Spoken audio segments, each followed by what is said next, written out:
మీ అందరి సమయం ఇచ్చిన పాస్టర్ అంకుల్కి వందనాలు. ఇప్పటికే చాలా లేట్ అయింది. చిన్నదే, I wind up very soon. మీ అందరికి తెలుసు, నేను నైట్ షిఫ్ట్స్ చాలా రోజుల నుంచి చేస్తున్నా. It's been 1 year. చాలా పెండింగ్ సాక్ష్యాలు ఉన్నాయి, కానీ నేను ఎప్పుడు ముందుకు వచ్చి చెప్పలేకపోయాను. ఇంకా మంచిగా జరిగితే చెప్దాము అని అక్కడ కూర్చొని ఎప్పుడు అందరు చెప్పే వాళ్ళని చూస్తుంటా, కానీ నేనైతే ఎప్పుడు వచ్చి చెప్పలేకపోయా. అంటే నైట్ షిఫ్ట్స్ నాకు తెలుసు. ఈ కంపెనీ యూఎస్ బేస్డ్ కంపెనీ. నేను యూఎస్ పేషెంట్స్కి వర్క్ చేయాలి, యూఎస్ టైమింగ్స్కి నేను వర్క్ చేయాలి. So no way I'm getting day shifts. నాకు తెలిసి ఇది ముందే, నేను కోరుకొనే నాకు ఇష్టంగానే జాయిన్ అయ్యాను. సో జాయిన్ అయ్యాను, బాగానే ఉంది. 3 months అయింది, బాగానే ఉంది. ఇంకా తర్వాత నుంచి స్టార్ట్ అయింది నా జుట్టు రాలిపోవడం, నా ఫేస్ పాడైపోవడం, ఇలా అన్నీ ఒక్కొక్కటి నాకు తెలుస్తుంటే అప్పుడు అనుకున్నా, అయ్యో ఇది రైట్ ఆప్షన్ కాదేమో అనుకున్నా. కానీ స్టిల్ నాకు నచ్చిన వర్క్ చేస్తున్నాను, నా ఫీల్డ్లో నేనున్నాను. డాక్టర్ ఆఫ్ ఫార్మసీ ఇక్కడ ఇండియాలో అంత అవేర్నెస్ లేదు, చాలా లిమిటెడ్ ఆపర్చునిటీ. సో దానిలో నాకు జాబ్ రావడమే చాలా గ్రేట్ అని ఫీల్ అయిపోయేదాన్ని. సో తర్వాత కంపెనీలో నేను అడిగాను అనమాట, ఇట్లా సీనియర్స్ని నార్మల్గా అడిగాను, ఇట్లా డే షిఫ్ట్స్ ఇస్తారా అని. లేదు 3 years 4 years అట్లా సీనియారిటీ పెరిగితే కానీ డే షిఫ్ట్స్ ఇయ్యరమ్మా అని చెప్పారు. అయితే నేను చర్చ్కి రావడం మిస్ అయిపోయాను, ప్రేయర్స్ అటెండ్ అవ్వడం మిస్ అయిపోయాను. చాలా సోషల్ లైఫ్ చాలా డిస్టర్బ్ అయిపోయింది నాది. రోజంతా పడుకోవడం, మీకు తెలుసు నైట్ షిఫ్ట్స్ అంటే ఇంకెట్లా ఉంటుంది. సో ఎక్కువ మిస్ అయ్యేదాన్ని. అక్కడ నిల్చోవడం, ఆ క్వైర్లో నిల్చోవడం చాలా మిస్ అయ్యేదాన్ని అనమాట.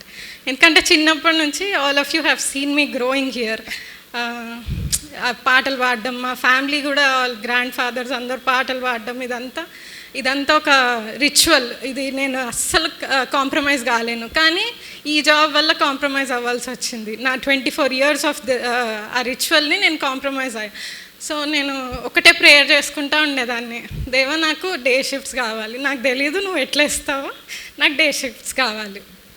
కానీ నేను ఎప్పుడు కంపెనీలో రిక్వెస్ట్ పెట్టడం, మెయిల్ చేయడం అట్లా ఏం చేయలేదు. ఎందుకంటే ఆల్రెడీ చెప్పేశారు కదా 3-4 yearsకి వర్క్ కూడా రాదని.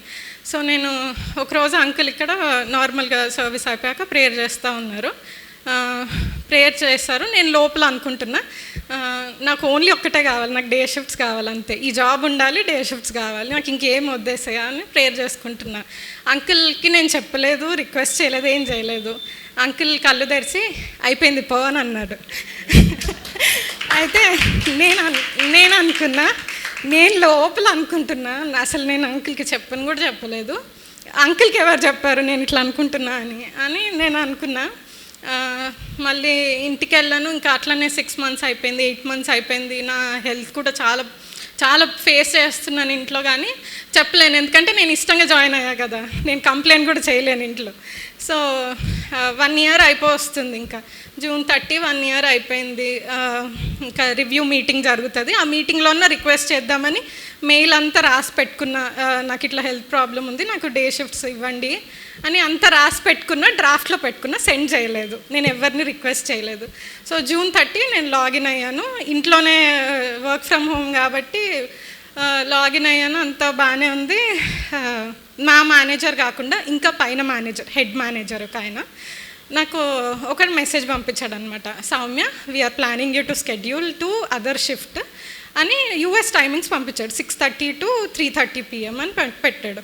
నేను అయ్యో 6:30 అంటే మళ్ళీ నేను క్యాలిక్యులేట్ చేసి చూసుకుంటున్నా మన IST ఇండియన్ టైమింగ్ చూస్తే, నేను ఎప్పుడు అనుకునేదాన్ని 4 PM to 1 AM షిఫ్ట్ వస్తే చాలు, నా హెల్త్ నావన్నీ బాగుంటాయి, నేను అదర్ యాక్టివిటీస్ ఏమైనా చేసుకోవాలనుకున్న టైం ఉంటుంది అనుకునేదాన్ని, చర్చ్ కూడా మిస్ అవ్వదు అనుకునేదాన్ని. సో 6:30 to 3:30 PM యూఎస్ టైమింగ్స్లో EST క్యాలిక్యులేట్ చేస్తే 4 PM to 1 AM.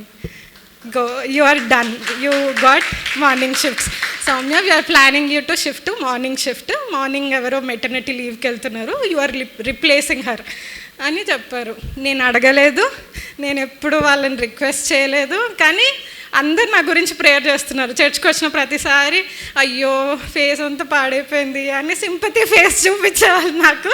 నేను అనుకునేదాన్ని ఇది ఎప్పుడు పోతుంది వేసా నాకు, నేను కూడా నార్మల్గా హ్యాపీగా నిద్రముఖం పోయి మంచిగా యాక్టివ్గా ఉండాలి కదా అని అనుకుంటా ఉండేదాన్ని. సో ఓన్లీ 1 టెక్స్ట్ ఆయన చేశాడు అంతే. ఇంకా నెక్స్ట్ కరెక్ట్గా June 30 నాది 1 year కంప్లీట్ అవుతుంది. July 1st నేను సెకండ్ ఇంకా ఫ్రెష్ ఇయర్ స్టార్ట్ చేయాలి. July 1st నుంచి నాకు డే షిఫ్ట్ స్టార్ట్ అయిపోయినాయి అనమాట. సండే చర్చ్కి రావడానికి కూడా నాకు ఏం ప్రాబ్లం లేదు. All glory to God alone. మీరందరు చాలా ప్రేయర్ చేశారు నా కోసం. Thank you very much. ముందుగా ఇది ఇంత బ్లెస్ చేసిన దేవునికి చాలా చాలా చాలా థ్యాంక్ యూ. చిన్న సాక్ష్యం దేవుడు దీవించును గాక. ఆమేన్.